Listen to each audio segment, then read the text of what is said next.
Great Redeemer. To redeem means to pay.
750 million people at the time of the flood, and only 8 people survived the flood with the will of God: Noah, Noah's wife, Noah's 3 sons, Shem, Ham, and Japheth, and the 3 sons' wives.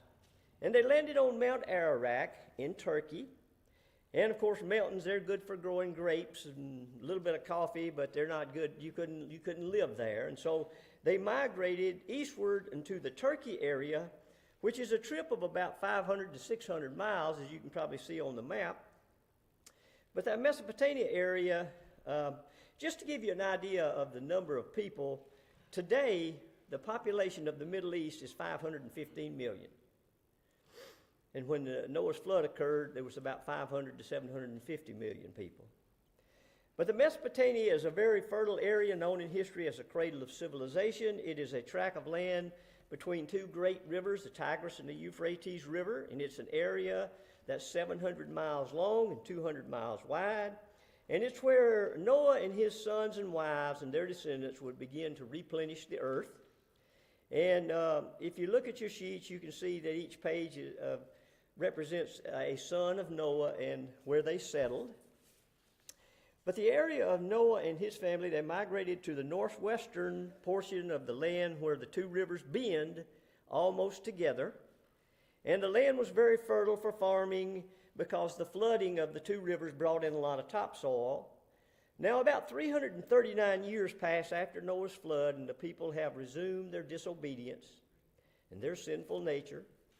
And God's desire from the beginning was to have population all over the entire earth. And so Genesis 1:28 tells us that God told Adam and Eve to replenish the earth. And in Genesis chapter 9, God told Noah to bring forth abundantly in the earth. But Genesis chapter 11 tells us, verse 1, that humanity was not spreading and, in fact, was close enough together that even after 339 years, all the people still spoke the same language. And chapter 12 tells us the people wanted to build a tower unto heaven, and the goal of that build was to make a name for themselves. So the motive was a project of pride, and of course pride can lead to the sin of arrogance. People begin to feel like they're self-sufficient and they have no need for God or things of God. Pride and arrogance breeds a belief that we can solve our own problems, that no, we don't need any help from God. And so the people of the Mesopotamia didn't want to leave, and they didn't want to scatter as God intended. They wanted to build a city and a tower and to do their will and not the will of God. And also during this time of the Tower of Babel, there was a lot of false worship going on, and the people were trying to get to heaven the wrong way by building a tower to heaven. And so God confused their language, and they could not understand one another, and they became frightened, and they scattered. Abraham was born shortly after the Tower of Babel. And Abraham's father, Terah, and his family settled went from the Tower of Babel to the highlands of the Mesopotamia to a land called Ur, which is modern-day Iraq. And Abraham was born in the land of Ur and of the Mesopotamia, and he lived there for 75 years. And at age 75, God made a call on Abraham. And Abraham was a great man of faith. He proved his faith because when his father died, he became a very wealthy landowner in the land of Ur with a very comfortable lifestyle. He lived in the most fertile place in the world. He had no reason to leave, but he accepted God's call on faith to go to a strange land some 400 miles away with the promise that God was going to make a great nation out of him and his descendants. And later, Abraham and Sarah had the son Isaac, and then Isaac and Rebekah had sons Esau and Jacob. And in last week's lesson, we looked at Jacob's successful break from his uncle Laban and his successful reunion with his brother Esau. And everything seemed to be going Jacob's way now. And that's where we pick up in today's lesson with supposedly Jacob was relieved because he had just got through with Esau. Esau was coming with 400 men. He thought that he was going to be in for the fight of his life, but instead they reconciled. And so we pick up now in chapter 34. And chapter 34 records another crisis in the history of Jacob. Jacob's daughter's name was Dinah, and she was raped by Prince Shechem, as Jacob's family camped near the city of Shechem. And Shechem was made up of a group of villagers. They were scattered around because at this time in history, people were hunter-gatherers. They scattered around. This was not a unified nation, but it was a large number, a large group of people who called themselves the Hivites. And Shechem was a Hivite prince, and his father's name was Hamor. And Hamor, after the rape, bargained for his son Shechem to marry Dinah. And Jacob's sons used this occasion to deceive Hamor and said that they would agree to the marriage, but they insisted that the men of the city be circumcised. Now, 3 days after they were circumcised, when they were real sore and couldn't fight, Jacob's sons, Simeon and Levi, attacked the circumcised, defenseless men and killed them. And Jacob's sons then looted the city and stole the livestock. And that's where we pick up now in Genesis chapter 34, verses 30 and 31. And Jacob said to Simeon and Levi, "Ye have troubled me to make me stink among the inhabitants of the land, among the Canaanites and the Perizzites, and I being few in number, they shall gather themselves together against me and slay me, and I shall be destroyed, I and my house." And this is his son speaking. And they said, should he deal with our sister as with a harlot? And so in verse 30, Jacob realizes the danger of what Simeon and Levi have done. He said, my words, "You've jeopardized the entire family." And the Canaanites, the Perizzites, and the Hivites were 3 of the 7 groups of pagan people that lived in the Promised Land. There were 7 groups of people that lived in the Promised Land at this particular time. That was 3 of the groups. And Jacob was afraid that these pagans, and of course a pagan is somebody who worships false gods, he was afraid that these pagans would unite and attack him and his household, and he would be completely destroyed. And then in verse 31, Simeon and Levi responded to Jacob and said Shechem had raped their sister. And they felt justified in killing Shechem's family, but killing a lot of innocent people just because of one person's action is not right. And so we can see from these verses that Jacob had not raised his sons properly. Jacob and his wives, Rachel and Leah, were raised in idolatrous worship. And Jacob himself should have known better and should have raised his children right, but he didn't. And it's important today for fathers and mothers to train their children in the ways of God, but that is a bygone era. A long time ago, when I first started in the first grade, we used to read Bible verses the very first of the morning. Amen. And of course, that's just no longer done in schools. But church and Sunday school are the only places that people get the proper training anymore. Because if you watch all the streaming channels, all you hear is pathetic language. It's all you hear, pathetic language. But we can see that they didn't. Deuteronomy chapter 6 tells us there's urges parents to teach their children in the ways of God. That verse says, "And thou shalt teach them diligently unto thy children, and shalt talk to them when thou sittest in thine house, when thou walkest by the way, and when thou liest down, and when thou risest up." So this tells us the very importance of bringing our children up right. Proverbs 22:6 says, "Train up a child in the way he should go, and when he is old, he will not depart from it." Now, of course, we know that that's a general rule. We know that sometimes you can do everything in your power to bring your children up right. You can bring your boy up right and your girl up right, or several children, and half of them will go this way, and half of them will go that way, even though they were brought up the same way. And so you can't beat yourself up if your children turn out bad. All you can do, it's an individual, it's a personal commitment to Christ. It's not a family commitment. And all we can do is pray for our children that have gone astray. But we do need to pray for them. We need to do our part. We need to bring them up correctly, and we need to pray for them. And but you can't beat yourself up if it doesn't work out that way, because all you can do is the best that you can do. But chapter 35, verse 1 says, "And God said unto Jacob, Arise and go up to Bethel, and dwell there, and make there an altar unto God that appeared unto thee when thou fleddest from the face of Esau thy brother." And so verse 1 tells us that God told Jacob to get up and go to Bethel. And Bethel, the word Bethel means house of God. And, at this particular time in history, there were no houses of God. There were no churches at this particular time in history. This is before churches. Jacob is getting this firsthand. He's getting direct information from God firsthand. Today we get it by reading about it, but Jacob got it firsthand. And Bethel was located about 10 miles north of Jerusalem, and earlier Abraham had built an altar, and he pitched his tent in Bethel as he entered the promised land. And in Genesis 12:8, Jacob also had a dream about God, and remember that there was a stairway to heaven. He saw angels ascending and descending on his way to Padan-aram. And Jacob changed the name of that place. At that particular time, it was called Luz, and he changed the name to Bethel, which means house of God.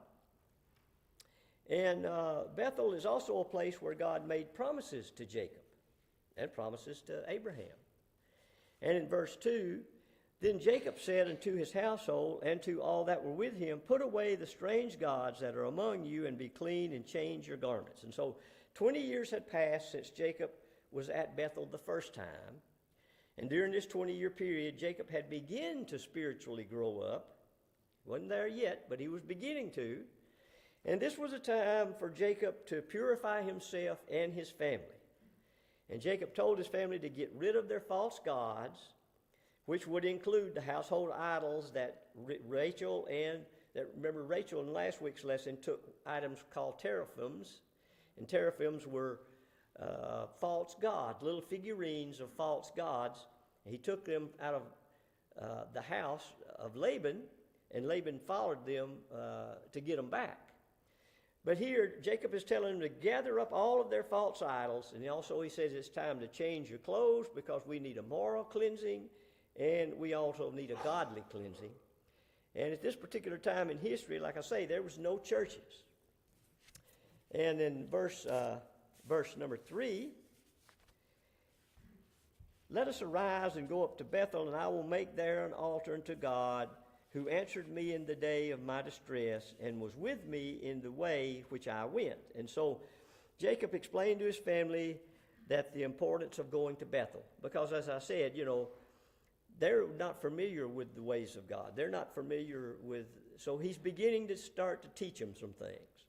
And so Jacob wanted to build an altar there and worship God, and to pray to God for forgiveness, and to pray to God for guidance. And he said he prayed to God earlier. He's telling them this. He prayed to God earlier at Bethel, and God saw him through his crisis with Laban and with Esau. And Jacob said, God has been with me everywhere I've been. And Jacob was in distress at this particular time in his life, and he needs help. And unfortunately, a lot of people today, that's the only time they call on God is when they need help. But Jacob here was in distress, and he needed to find some help. And God is a loving God.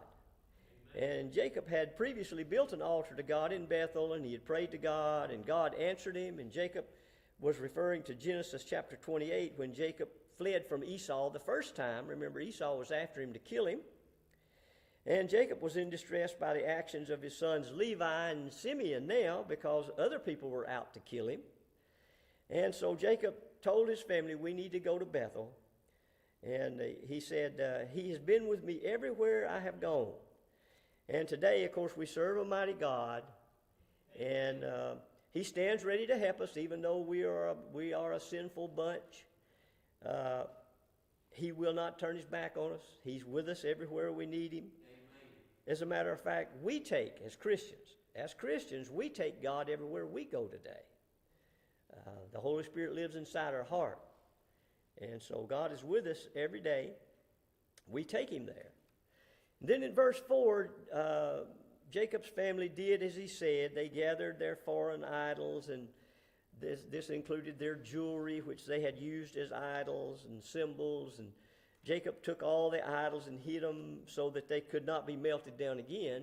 In other words, if they found them, they'd be melted down again into new idols. And the point is that Jacob was getting rid of anything that might interfere with the worship of God. And that gives us a very vital point, that today we need to worship God and we need to get rid of anything that interferes with that worship. And Jacob's family, they complied with his demands. And Jacob took all the items associated with false worship or used in false worship, and he hid them under an oak tree. And he did this as a sign to God that he was getting rid of all his false worship and all of his family's false worship, and they were going to make a commitment to God. And today, how many people are Christians today, but they've lost their commitment to God? How many Christians today are not in church and they're not in Sunday school? Matter of fact, they can be found everywhere today but church and Sunday school. And God is worthy of our praise each and every day, and we should worship each and every day, but some Christians can't even give God one day until they need Him. But verse 5, and they journeyed, and the terror of God was upon the cities that were around about them, and they did not pursue after the sons of Jacob. And so evidently word had got around that you don't mess with God. And he's talking about the God of Abraham, the God of Isaac, and the God of Jacob. There was many false gods at this particular time in history, but they were getting the message about this one true God. Later in history, the Pharaoh of Egypt told Moses in Exodus 12:32, "Take your flocks and your herds as ye have said, and be gone, and bless me also." So that same Pharaoh that had denied 10 plagues finally got the message. And that what he says, bless me also. In other words, he got the message, the Pharaoh got the message that you're dealing with the one and only true and living God. And here the people of Shechem got the message, you're dealing with God, and you don't want to do that. And he was protecting Jacob, and so much so that verse 5 says, did not pursue Jacob's sons. And so the Lord, of course, he protects us today, even though we are a sinful bunch. And certainly Jacob's sons did a sinful act. Next, verse 6 tells us that Jacob and his family arrived at Bethel, and the verse then gives us the name of Bethel when Jacob was there 20 years earlier. When Jacob was there 20 years earlier, his name was Luz. But Jacob changed the name to Bethel, which means house of God. And so if you read the verse, the next part of the verse says, in the land of Canaan. So what this is saying is, you put the two together and it says, Jacob brought the house of God to the land of Canaan. So he was bringing the house of God to the land of Canaan.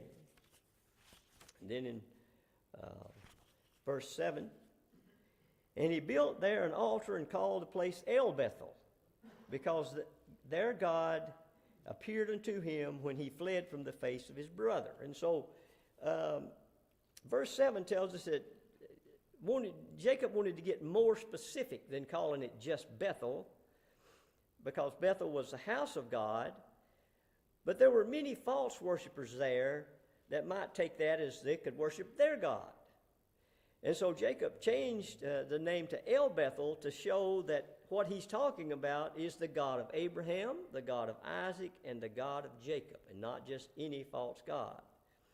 And so that it also is telling us that this was a special place to Jacob. It's a special place in history, but it is a special place to Jacob. And today, many people have a special place where it's just you and God. It could be the church that you were saved in, but when you go there, you feel a special bond, a particular special bond, because you can remember the day you were saved and how special that was in your life. But in verse 9, God appeared to Jacob once again. In earlier Genesis chapter 32, God had changed Jacob's name to Israel, because, but now here Jacob has all of his kin around him. And Jacob wants all of his kin to know that God had changed his name from Jacob to Israel. And the name Israel means he struggles with God. And how many people today struggle with God? We all struggle with God from one time or another with his will. because our will wants to go one way and God's will wants to go the correct way. And so we all from time to time. But in Jacob's life, it was more pronounced, because in Jacob's life, his early life was all me, me, me, because he had tricked Esau out of his birthright. He just wasn't living correctly. It was all me, me, me. But now he's beginning to get the message and beginning to realize how important God is in his life. And then in verse 11, and God said unto him, I am God Almighty, be fruitful and multiply. A nation and a company of nations shall be of thee, and kings shall come out of thy loins. And so God told Jacob that he is God Almighty. In other words, nothing is beyond the power of God. With God, all things are possible. There's no logic involved. God can do things that are not logical. God can do anything, anytime, anywhere. And God was telling Jacob that he had the power to fulfill the promise that he had made to Jacob. And he commanded Jacob to do his part. And that's what we need to do. God will always do his part. We have to do our part. And Jacob's part in this, it says, to be fruitful and multiply. And God told Jacob that kings would descend from his lineage. And then in verse 12, and the land which I gave Abraham and Isaac to thee, I will give it, and to thy seed after thee will I give the land. And so God had made a covenant with Abraham. He had made that same covenant with Isaac, and now he makes that same covenant with Jacob to give them the land of Canaan. 20 years earlier, in Genesis 28:13, God made that same promise to Jacob at Bethel earlier, but now with all of his family around, he has all of his family with him. He is telling them that God has made us, his family, his descendants, this promise, and he's telling them of that promise. And in verse 14, God withdrew his presence from Jacob, and Jacob set up a marker then to worship God. This is the third of four markers that Jacob made. Markers were a way to identify the land as his, but it was also a way to worship God as altars, and also they used them as special events. But Jacob had set up two markers at Bethel, and then Jacob set up a marker, remember last week, with Laban. They agreed not to go past that marker, to go at one another. And also Jacob set up a marker at the graveside of Rachel, who died giving birth to Benjamin. And verse 15 tells us that Bethel was a special place in Israel's history. The city was located north of Jerusalem, and it was a route connecting Jericho to the Mediterranean coast. Abraham had built an altar there, and Jacob had an initial dream of God and the angels ascending and descending there. And later in Israel's history, Jeroboam, the first king of the northern kingdom, established an altar there at Bethel, but it was a false idol. He set up a false idol of worship and put a rival shrine there in 922 BC. And 300 years later, King Josiah destroyed that false idol to get back to worshiping the one and only true and living God. And then in verses 16 through 29, it details a period of intense grief in Jacob's life. In verses 16 through 18, as Jacob and his entourage entered into Bethlehem, Rachel goes into severe labor. She gives birth to Jacob's 12th son and called him Benoni, but Jacob called him Benjamin. And Rachel dies after the birth. And according to research, Rachel was 36 years old when she died. She was 22 when she married Jacob, and she was married to Jacob for 15 years. Jacob was 97 years old at this particular time when Rachel died. And in verses 19 and 20, Rachel was buried on the way to Bethlehem, and Jacob set up a pillar there at her grave. And when Moses wrote the book of Genesis, it says that Moses said that the marker was still there in his day. And then in verses 21 through 22, Jacob's firstborn son was named Reuben, and Reuben commits a severe sin by having sex with Bildad, which is his father's concubine, and this causes him to lose his rights as a firstborn son. And so Jacob was having some trouble. And then in verses 27 through 29, Jacob's troubles continue with the death of his father Isaac. Jacob returns to see his father one last time, and he went to Hebron to see him. And Isaac died at the age of 180.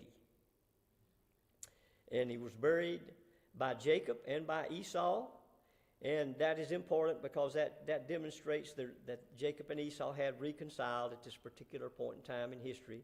But also with Isaac's death, Jacob formally becomes the head of the covenant that God made with Abraham and made that covenant with Isaac. And now with Isaac's death, he formally makes that covenant with Jacob. And that's where we'll leave off in today's lesson.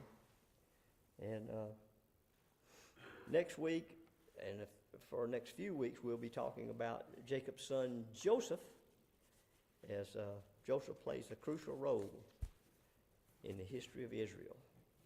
Amen. We got any prayer requests this morning?